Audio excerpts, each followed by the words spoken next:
Hey, Ryan. Okay, the first thing I want to share was Charles Martinet and how he became the voice of Mario from like the Super Mario video games. Seems a little random, but there's a point to it. So, the way he describes the story is about 25, 26 years ago, and he was just laying on a beach, just chilling on a beach, and his friend calls him and says, hey, there's this acting gig for a trade show in Las Vegas. You should go check it out. And he said, what? I'm a professional actor. You don't crash an audition. It's just something you don't do. What's the address? So, so he went, and then as he showed up, the producer and the cameraman were basically 1 foot out the door, and they were about to leave, and he said, oh, hey, I was wondering, could I audition for this thing? And the producer looked at his watch. All right, come on, show me what you got. And then they went in, and then he did the audition, and he said, just keep talking, and when you stop talking, that's your audition. And so after about a half an hour, the producer said, stop talking, you're done. And so he said, thanks, we'll be in touch. And so he thought he didn't get the job. So then he was like, well, whatever, I'll just go back to the beach and just continue to relax. And it turns out that the producer only sent his audition to Japan for the voice of Mario. He didn't send anyone else. And 25 years later, and Mario is such an iconic character, I just thought that was fascinating. That we especially like the beach part. Yeah, I knew you would. Yeah, he was just chilling and relaxing, and his friend called him, so he didn't even have to try to find the job. His friend the receptive mode, that path of least resistance, there are no limitations to your inner being's ability to reach you wherever you are. Yeah. But the more relaxed you are, and the more not out of the receptive mode you are, then of course the more in the receptive mode you are. We don't have, the story says everything that we've been saying all day. It's good. Yeah, that's why I resonated with it. Yeah. Love it. Next thing. Okay, next thing. He has a bag of tricks. They're not for kids. Okay, so for this, I feel the concept of letting go is an outdated concept. Like, I kind of view it like technology. Like, the concept of letting go is like an 8-track or a VHS tape. And yeah, when there's much better things that could take its place. So is it okay if I read this? Certainly. Thank you. You're so nice. Okay. When trying to let go and you feel it's hard for you, all your focus is on letting go, letting go. I need to let go, I'm not letting go. I want this so bad, but I can't let go. I need to let go, but I'm not letting go. But how do I get what I want if I don't let it go? When focused on letting go, you can have your awareness on the lack of letting go. And so not only are you not letting go of the thing you want, which you don't need to, you only need to let go of your resistance you offer when thinking about what you want, you're also not letting go of the concept itself of letting go. You're holding on to the concept of letting go. Ironic. If you truly want to let go, stop focusing on letting go. It can be a lack-based concept. This is an inclusive universe, not exclusive. So instead of focusing on letting go, begin focusing on what you want to let in. Yeah. Again. Brilliant. Thank you. The reason letting go can feel like you're focused on the lack of what you want is because when you let go of something, you're at a loss. It doesn't feel like you get something good feeling in return. Did we offer the words let go today? What? Did we? We may have already moved on. Okay, sorry. Sorry. Can I at least read this one line? Yes, give it to us. Okay, this one line. Okay. So here's the thing. You aren't focused on letting go or losing something. You're focused on letting in and gaining something. And that shift in perspective makes all the difference. That's right. And that's the reason that we began talking about getting into the vortex. Yeah. Getting into the receptive mode. You're right. To give your attention to what it is you do want, and even more important, how you do want to feel. Yes. Yeah. Yes. What? No, I'll skip that. Oh. I'm not going to read this whole thing. I just want to read one line, and then I'll move on to the other thing. But this one thing, this is in relationship to step 5, which I think you'll appreciate. That step 1 is not a step back. So I think, yeah, I like that one. Clearly loved it as much as I did. Well, so we've been saying, and we agree with you again, Okay. step 5 is not being mad at yourself for being Yeah. in step 1, because step 1 is a necessary contrasting part of focusing. Yeah. Yeah. Are you just wanting us to use different words? No, just different ways of explaining the same thing. Okay. Yeah. You know, which is like love- using different words. Yes. Exactly.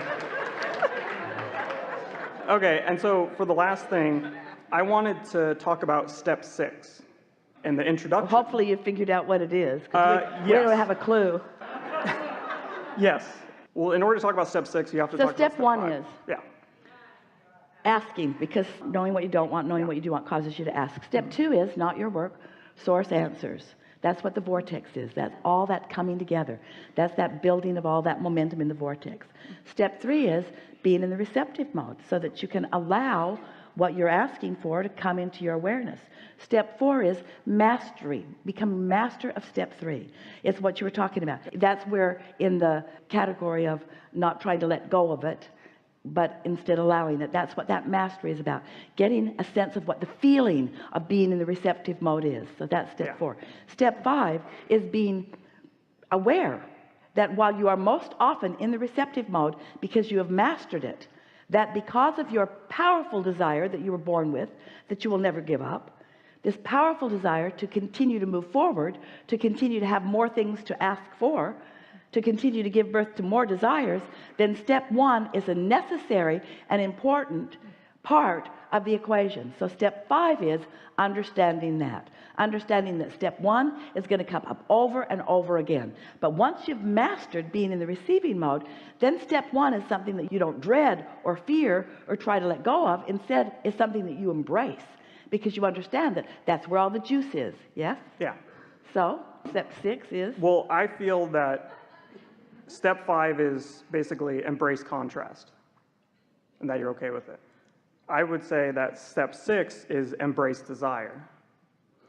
And the difference would be when you embrace contrast, you're accepting and appreciating what is and what has been. Can you accept it and embrace it at the same time, or are those two different words?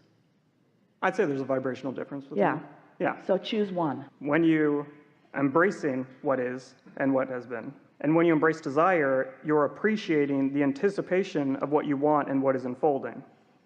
You're focusing the energy forward towards asking and allowing and expecting what you want. You don't hold back wanting for fear it might not happen. You're in the place of knowing it will happen, so you state your desires, ask away, and have master the receptive mode to where you know you will receive what you are wanting. It is such a wonderful thing to be consistently in that receptive mode, because once you're in that receptive mode, what happens is you're getting all these impulses and inspirations that you're consciously aware of what your vibrational stance was that accomplished them. And then that's that true mastery. And then you're not afraid of the world anymore. Then you're not afraid to ask. Then you don't think that there is any risk. Sometimes we would say to people, or they would say to us, Abraham, I think I've got this down and I've been practicing it and I'm doing really good and my life is working really well for me. But those people at work are so negative. And what they're saying is, and I'm worried that I will, as you said, maybe take a step back, that I won't be able to hold my connection if I live in the real world. So step 5 is understanding that the real world is okay, that the contrast is always serving you. It's sort of like where you started in the beginning, because you may have heard us say this. It might be on your paper.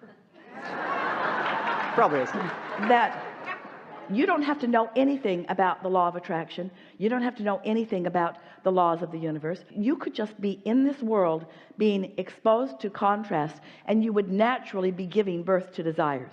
Everyone is doing it. You cannot stop doing that. So you don't even have to know about step 1 in order to be fulfilling it fantastically.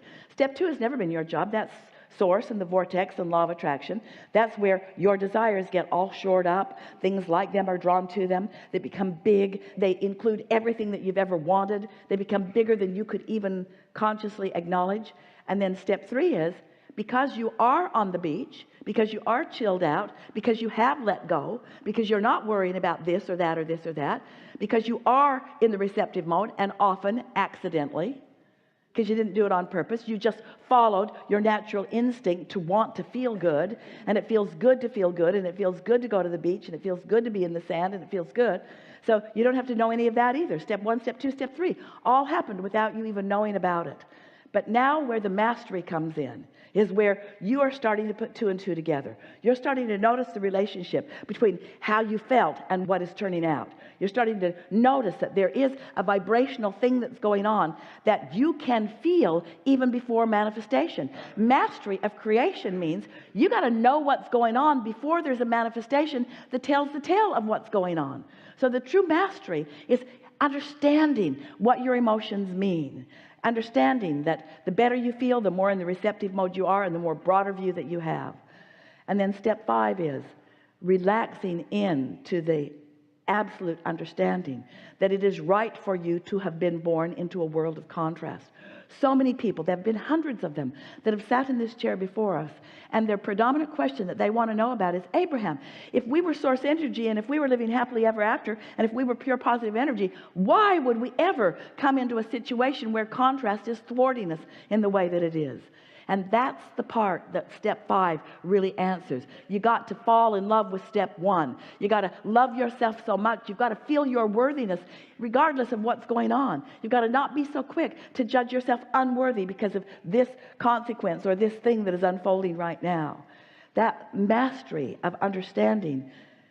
And of course, none of it can be mastered until you understand that there are 2 perspectives that are playing against one another. You got to understand that there's a vibrational you that is offering a powerful signal that law of attraction has been responding to for a very long time. And understanding the power of that vortex then puts you in the position of not ever having to fear where you are, because the power of the vortex will always call you. It will always prevail. You will always fulfill your life's purpose. Even if you come into this body and live in misery and croak, once you reemerge into non-physical, you will understand you lived your life's purpose. Because you experienced and you ask, and now you are receiving. We just want you to be in the receiving mode. We want you to experience the conscious awareness of what's unfolding while you're still here in this physical body. Really good. Oh, I noticed for the Alaskan cruise, that especially Esther is very fond of, that if you take the word Alaskan and you break it up, it's all ask, N-A-N. So if you add a D, it could be all ask and it is given. So it could be the all ask and it is given cruise.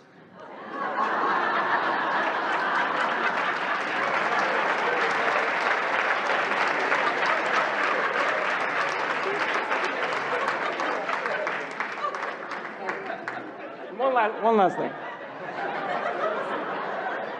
Okay, I got a gift. You call it a Valentine. It is a heart. For the next person in the hot seat. So is it okay if I leave it here? So whoever Yes. gets, okay. Yes. Just leave it right in the seat. Yeah.